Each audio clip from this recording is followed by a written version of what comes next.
Balaos ng patupad ng Angeles City LGU king pamanimuna ng Mayor John Lasatin ing pamagsakuro kareng anak at pamagpatupad king anti-mendicancy law ay ni-report ng Patricia Mamangon. Papasik na nga ng Angeles City Government ing karelang kampanya para king kaligtasan ng publiko kapamilatan ng mas aktibong rescue operations, pamagpatupad ng anti-mendicancy law at street clearing. Agpangking City Social Welfare and Development Office o CSWDO 23 individual ing asa koro king gewang operasyon nganing paruminggo kabilang na reng 13 menor de edad at apulong mga tuwa.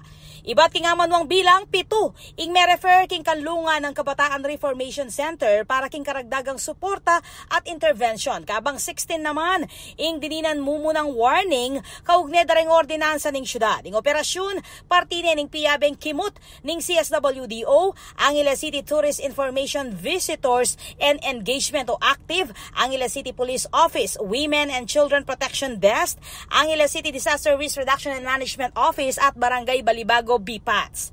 King utos ng Mayor Carmelo John Lasatin II, layon ning takbang ay tinga panatiling ligtas at masalese lareng pampublikong lugar at aprotektan lareng kayanakan laban king peligro king dalan at negatibong impluensya.